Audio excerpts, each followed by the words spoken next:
Hello friends, Radhe Radhe, हर हर महादेव। मैं मीनाक्षी एक बार फिर से आपके सामने अपने अगले वीडियो के साथ प्रेजेंट हुई हूँ। तो चलिए शुरू करने से पहले फटाफट से बताइए आप सभी लोग कैसे हैं। I hope you are happy and healthy. तो चलिए इसी के साथ मैं आज का टॉपिक शेयर करती हूँ। जैसा कि पिछले कुछ वीडियोज़ में हम प्यूबर्टी पीरियड के बारे में बहुत सारी जानकारियाँ ले रहे थे। लास्ट के कुछ वीडियोज़ में हम साइकोलॉजिकल हैजार्ड्स ऑफ प्यूबर्टी देख रहे थे, उसके एक एक टर्म को समझ रहे थे। तो आज जो कि एक बहुत महत्वपूर्ण साइकोलॉजिकल हैजार्ड है प्यूबर्टी पीरियड का, उसकी चर्चा हम करेंगे, जो कि है deviation in sexual maturing.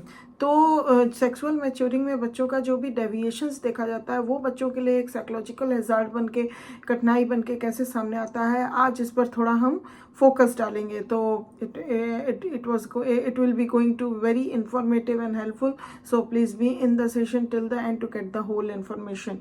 And if you haven't subscribed my channel, please subscribe it to get these kind of wonderful videos later on also very easily. So let us begin with the session. Deviations की अगर हम sexual maturing में बात करें तो अगर हम देखते हैं कि अनक्वेश्चनेबली अगर हम बात करें तो one of the most serious psychological hazards during puberty is a deviation in the age at which sexual maturing occurs और in the time needed for the maturing. तो ये जो है अगर हम देखें तो इसमें कोई भी डाउट नहीं है, कोई भी क्वेश्चन नहीं रेज होता है कि one of the most serious psychological hazard puberty period में अगर वो होता है तो डेविएशन इन द एज होता है eight which sexual maturing occurs, की जब बच्चों के अंदर किस एज में सेक्सुअल मैच्योरिटी आ रही है, डेवलप कर रही है, और in the time needed for the, या फिर कितना टाइम उनको सेक्सुअली मैच्योर होने में लग रहा है। तो इस बात को लेके ये एक बहुत बड़ा साइकोलॉजिकल हैजार्ड सामने बच्चों के आता है प्यूबर्टी पीरियड में। And this hazard of course affects only those children who are deviant enough from their age mates in this aspect of their development to be recognized by them as different. तो ये खास करके उन बच्चों के लिए सबसे ज़्यादा खतरनाक साबित होता है जो बच्चे अपने एज मेट्स के हिसाब से थोड़े से अपने मैच्योरिटी में डेविएंट होते हैं, इस एस्पेक्ट में अपने डेवलपमेंट में थोड़े से डिफ़र होते हैं, डेविएंट होते हैं, और उनको वो जो अपने आप को डिफरेंट समझने लगते हैं अपने एजमेट्स के कंपैरिजन में, ऐसे बच्चों के लिए ये साइकोलॉजिकल हैजार्ड और भी ज़्यादा सीरियस माना जाता है। As it is true of the late childhood years, it is difficult for pubescent children to be acceptant about anything that makes them different and thus in there view inferior.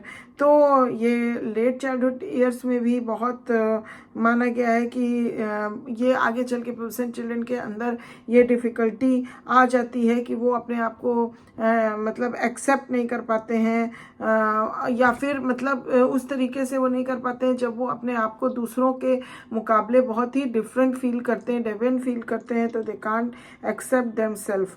तो इस तरह से चीज़ें जो होती हैं वो बहुत ज़्यादा सीरियस हो जाती हैं और साइकोलॉजिकली बहुत ज़्यादा इम्पैक्ट डालती हैं बच्चों के अंदर।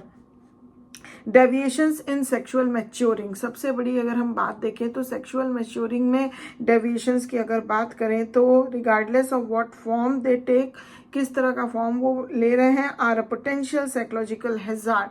मतलब ये एक बहुत ज़्यादा मायने रखता है as a psychological hazard, sexual deviation in sexual maturing.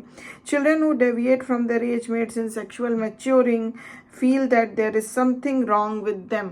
तो वो बच्चे जो अपने एज मेट्स के हिसाब से जो है कंपैरिजन में डेविएट होते हैं, वो कहीं ना कहीं उनके अंदर ये फीलिंग होती है कि they are having something wrong in themselves.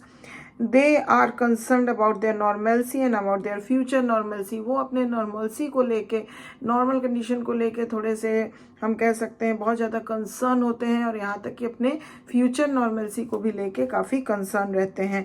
अगर हम एग्जाम्पल के तौर पे देखें तो children who deviate from their age mates in height at puberty they worry about their adult height. तो जैसे कि अगर एग्जाम्पल के तौर पे हाइट को हम ले लें तो अगर एज मेट्स के अनुसार उनकी हाइट जो है उससे डेविएट कर रही होती है, कम ज़्यादा रहती है, तो वो अपने फ्यूचर एडल्ट हाइट को लेके भी काफ़ी ज़्यादा कंसर्न रहते हैं। प्रेजेंट के साथ अपने फ्यूचर को भी लेके वो बहुत ज़्यादा कंसर्न दिखाई देते हैं। जब हम बात करते हैं अर्ली मैच्योरर्स की, जैसे पिछले भी कुछ वीडियोस में हमने अर्ली मैच्योरर्स के बारे में काफ़ी चर्चाएं की, तो जो अर्ली मैच्योरर्स होते हैं कि जो अपने एज से पहले ही उनके अंदर सेक्सुअल मैच्योरिटी आ जाती है, तो उनके प्रति स्कॉनफील्ड ने कहा है, had said that distinct social advantages in most cultures over late maturing youths, but youths who mature too early may manifest personality difficulties. तो ये देखा गया है कि बहुत सारे कल्चर्स में सोशल एडवांटेजेस होते हैं जो लेट मैच्योरर्स होते हैं, बट यूथ जो बहुत ज़्यादा अर्ली मैच्योर कर जाते हैं, तो ये देखा जाता है कि बहुत सारी पर्सनालिटी डिफ़िकल्टीज़ भी उनको झेलनी पड़ सकती है, उनके आगे मतलब आ सकती है, ऐसा उनका मानना है. These difficulties come from the fact that early maturers who look older than they actually are usually expected to act in accordance with their appearance rather than to act in accordance with their chronological age. तो सबसे बड़ी difficulty early मैच्योरर्स के साथ ये पाई जाती है कि वो अपने क्रोनोलॉजिकल एज से के बराबर नहीं, मतलब क्रोनोलॉजिकल एज के हिसाब से वो ज़्यादा जल्दी मैच्योर हो जाते हैं, और इस मैच्योरिटी के कारण जो होते हैं दूसरे लोग उनसे जो है कह सकते हैं कि बहुत ज़्यादा मतलब उनको मतलब बहुत ज़्यादा ओल्डर समझने लगते हैं, और उस अकॉर्डिंग्स उनसे एक्सपेक्ट करने लगते हैं, जो कि उनके लिए मतलब कहीं ना कहीं डिफ़िकल्टी पैदा कर देती है, क्योंकि उनकी वो मैच्योर अर्ली हो गए हैं, बट उनका क्रोनोलॉजिकल एज अभी वैसा नहीं है. If they fail to do so, they are criticized and this leads to be resentments as well as feeling of inadequacy and inferiority. तो इस वजह से अगर जो एक्सपेक्टेशंस उनको एज अ मैच्योर पर्सन रखी जा रही है उनके साथ, अगर वो कहीं ना कहीं करने में फेल हो जाते हैं, तो वहीं पे फिर उनको क्रिटिसाइज किया जाता है, जो उनके अंदर रिसेंटमेंट्स उत्पन्न कर देता है, डेवलप कर देता है. साथ ही साथ उनके अंदर feeling of inadequacy and inferiority भी डेवलप होने लग जाती है. Studies of school drop outs have suggested that early maturing is a common cause of dropping out. तो स्टडीज़ कुछ बताते हैं कि जो ड्रॉप आउट्स होते हैं स्कूल से, तो ये होता है कि वो इसका सबसे बड़ा महत्वपूर्ण कारण यही माना गया है कि जो अर्ली मैच्योरर्स होते हैं वही ज़्यादा ड्रॉप आउट करते हैं.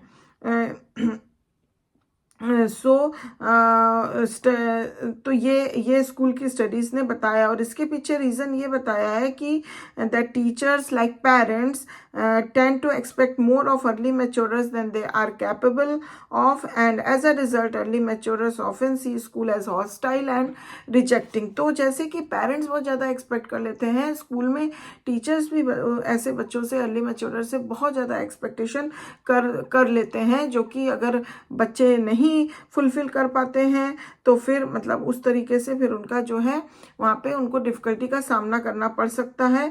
तो इस वजह से वो कहीं ना कहीं स्कूल से मतलब ड्रॉप आउट करने की सोचने लग जाते हैं, क्योंकि वो स्कूल को मतलब एक हॉस्टाइल के तरह फील करते हैं, और इसी वजह से वो उसको मतलब रिजेक्टिंग का फीलिंग उनके अंदर डेवलप होने लगता है. There is no question about the fact that all normal effects of puberty, जैसे कि इसमें कोई क्वेश्चन नहीं है कि जो भी नॉर्मल इफ़ेक्ट्स ऑफ प्यूबर्टीज़ क्या क्या होती हैं, जैसे कि heightened emotionality, awkwardness and so forth are accentuated in early मैच्योरर्स.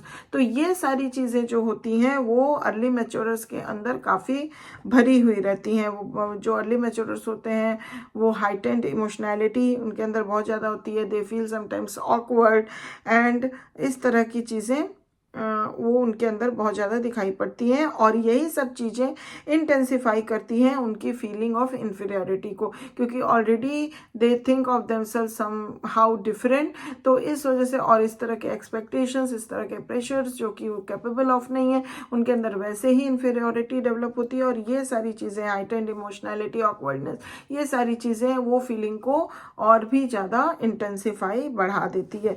अब चलिए अगर हम बात करते हैं लेट मैच्योरर्स की, तो who look younger than they are. जितने वो हैं उससे भी वो यंगर दिखते हैं। लेट मैच्योरर्स ऐसे होते हैं। May be treated accordingly by friends and adults, तो वो किसी हद तक फ्रेंड्स और एडल्ट्स से बहुत अच्छे से उनको ट्रीटमेंट मिलता है, अच्छे से ट्रीट किए जाते हैं। This makes them doubt their ability to do what their agemates. तो कहीं ना कहीं ये क्या होता है कि उनको अपनी एबिलिटी पे डाउट होने लगता है कि क्या वो अपने एजमेट्स के हिसाब से चीज़ें कर पाएंगे, जो जो वो कैपेबल हैं जिस बात के लिए, वो कहीं ना कहीं मतलब उनको डाउट होता है कि कर पाएंगे कि नहीं। उसी तरह slow maturers have more time to adjust to physical changes. जो स्लो मैच्योरर्स होते हैं उनको काफ़ी टाइम मिल जाता है जो भी फिजिकल चेंजेस होती हैं प्यूबर्टी पीरियड के दौरान, उसमें अपने आप को एडजस्ट करने में। देन रैपिड मैच्योरर्स के मुकाबले, और those who mature at a normal age. तो हम कह सकते हैं रैपिड मैच्योरर या जो नॉर्मल रेट के हिसाब से अपना मैच्योर होता है, उससे कई ज़्यादा फायदा स्लो मैच्योरर्स को होता है, क्योंकि उनको फिजिकल चेंजेस जो होती हैं प्यूबर्टी पीरियड में उसके साथ एडजस्ट होने के लिए अच्छा खासा समय मिल जाता है। But concern about whether they will be grow up counteracts this favourable effect and encourages their believe that they are inferior to their एजमेट्स।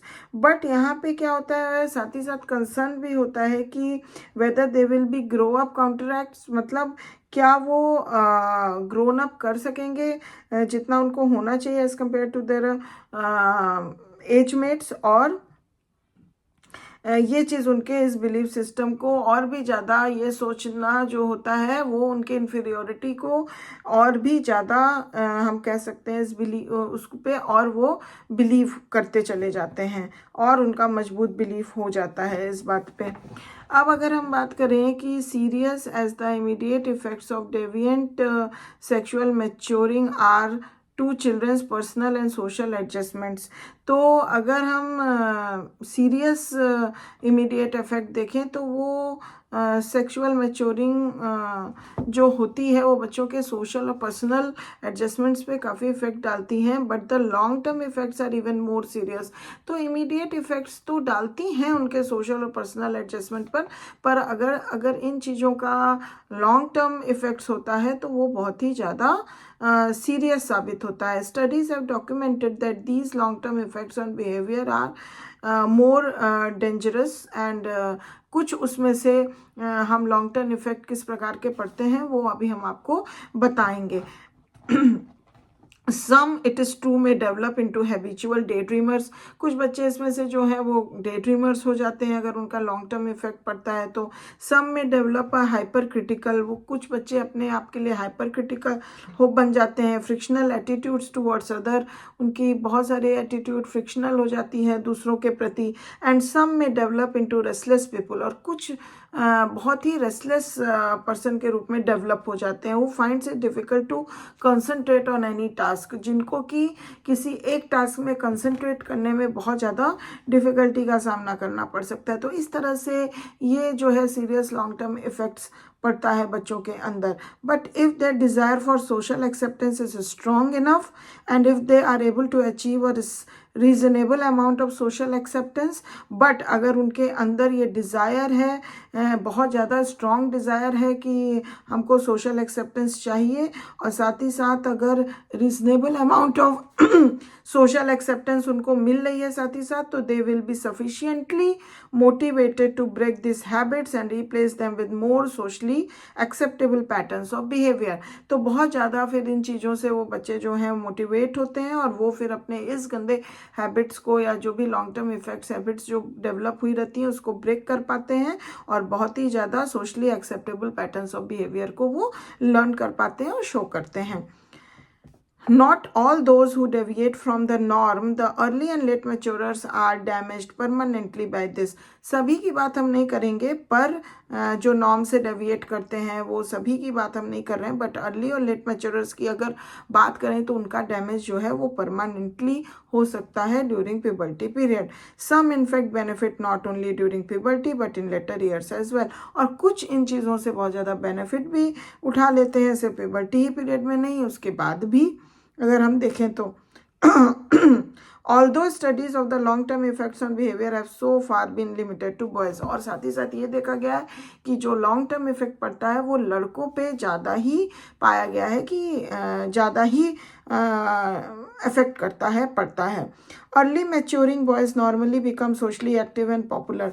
जो अर्ली मैच्योरिंग बॉयज़ होते हैं वो नॉर्मली जो है सोशल एक्टिव और पॉपुलर बन जाते हैं। होल्डिंग लीडरशिप रोल्स, वो लीडरशिप रोल्स होल्ड करते हैं in the peer group. They have assets that are valued in peer group. उनके पास कुछ ऐसे एसेट्स होते हैं जिस वजह से वो पीयर ग्रुप में बहुत वैल्यू किए जाते हैं। And as a result of repetition these develop into habitual patterns of behaviour. और इस तरह की चीज़ें रेपिटेटिव होती रहती हैं जिस वजह से उनका एक हैबिचुअल पैटर्न ऑफ बिहेवियर जो है वो बन जाता है, जिसका रिजल्ट ये होता है कि the early maturers are more successful vocationally and socially as adults. कि जब वो एडल्ट्स होते हैं तो ऐसे बच्चे जो होते हैं अर्ली मैच्योरर्स वो बहुत सक्सेसफुल होते हैं vocationally as well as socially, just as they were during adolescence. Their success stems from the fact that they make better impressions on others than the normal or late maturers। और ये success उनके अंदर इसलिए होती है, पाते हैं वो, क्योंकि उनका जो होता है दूसरों के ऊपर बहुत अच्छा इम्प्रेशंस बनता है as compared to the normal या लेट मैच्योरर्स के कंपैरिजन में। अगर इसी के कंट्रास्ट में हम बात करें तो middle aged man who were late maturers were found to cling to the little boy. तो कुछ मिडिल एजड मैन जो कि लेट मैच्योरर्स हैं उनको जैसे एक लिटिल बॉय अभी मतलब बहुत यंग माना जाता है। Patterns of behaviour which cause them to be unpopular when they were younger. तो यही कारण रहा है कि जब वो और यंगर रहे हैं तो वो बहुत अनपॉपुलर थे अपने पीयर ग्रुप में। Thus late maturers tend to be less active socially. तो इसी वजह से जो लेट मैच्योरर्स होते हैं वो हो जाते हैं सोशली भी थोड़े इनएक्टिव, लेस सक्सेसफुल होते हैं बिजनेस वगैरह में, and less likely to be selected for leadership roles. और बहुत ज़्यादा उनको लीडरशिप रोल के लिए अप्रोच नहीं किया जाता है। Might be expected on the basis of their abilities. अगर कभी उनको कंसिडर भी किया जाता है तो उनके एबिलिटीज़ के आधार पे, अदरवाइज उनके पर्सनैलिटी के हिसाब से कभी भी उनको एज अ लीडरशिप रोल्स के लिए अप्रोच नहीं किया जा सकता। अगर हम स्पेक्यूलेशन बताएं, क्योंकि जैसा कि हमने बताया कि लॉन्ग टर्म इफेक्ट जो है वो बॉयज़ के ऊपर ज़्यादा ही पड़ता है, बट कुछ लॉन्ग टर्म इफेक्ट्स का अगर स्पेक्यूलेशन करें तो डेविएंट मैच्योरिंग, तो उसका इफेक्ट जो है deviant maturing on girls leads to one to believe that early maturers who are embarrassed about being larger than their contemporaries and who often developed aggressive patterns of behavior to attract the attention of boys will continue to show similar patterns of behavior as adult women।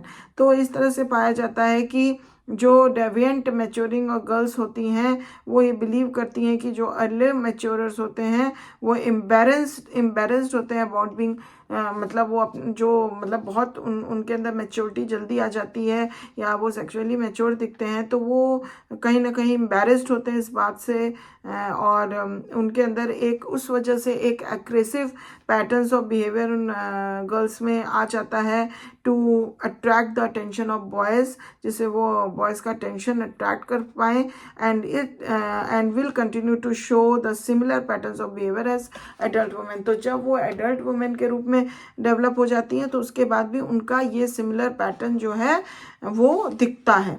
Late मैच्योरर्स अगर इसके contrast में हम लड़कियों में देखें तो who were better adjusted personally and socially in adolescence.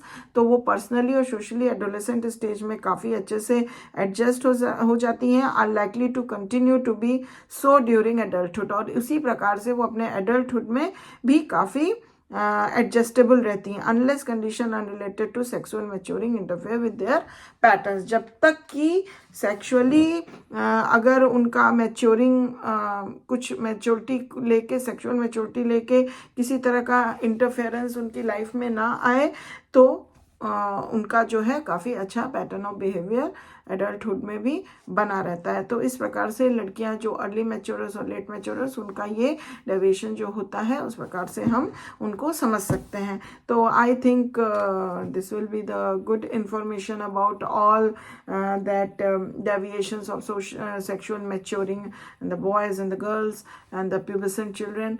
So I think it will be going to be helpful. If you have any question, any query, any comment, please give it to the comment box. And thank you very much for watching this video till the end. I'll be back soon with my next informative video for you. And still, if you haven't subscribed my channel, please subscribe it and follow it. And I'll be back soon. Till then, please take good care of yourself. Bye bye.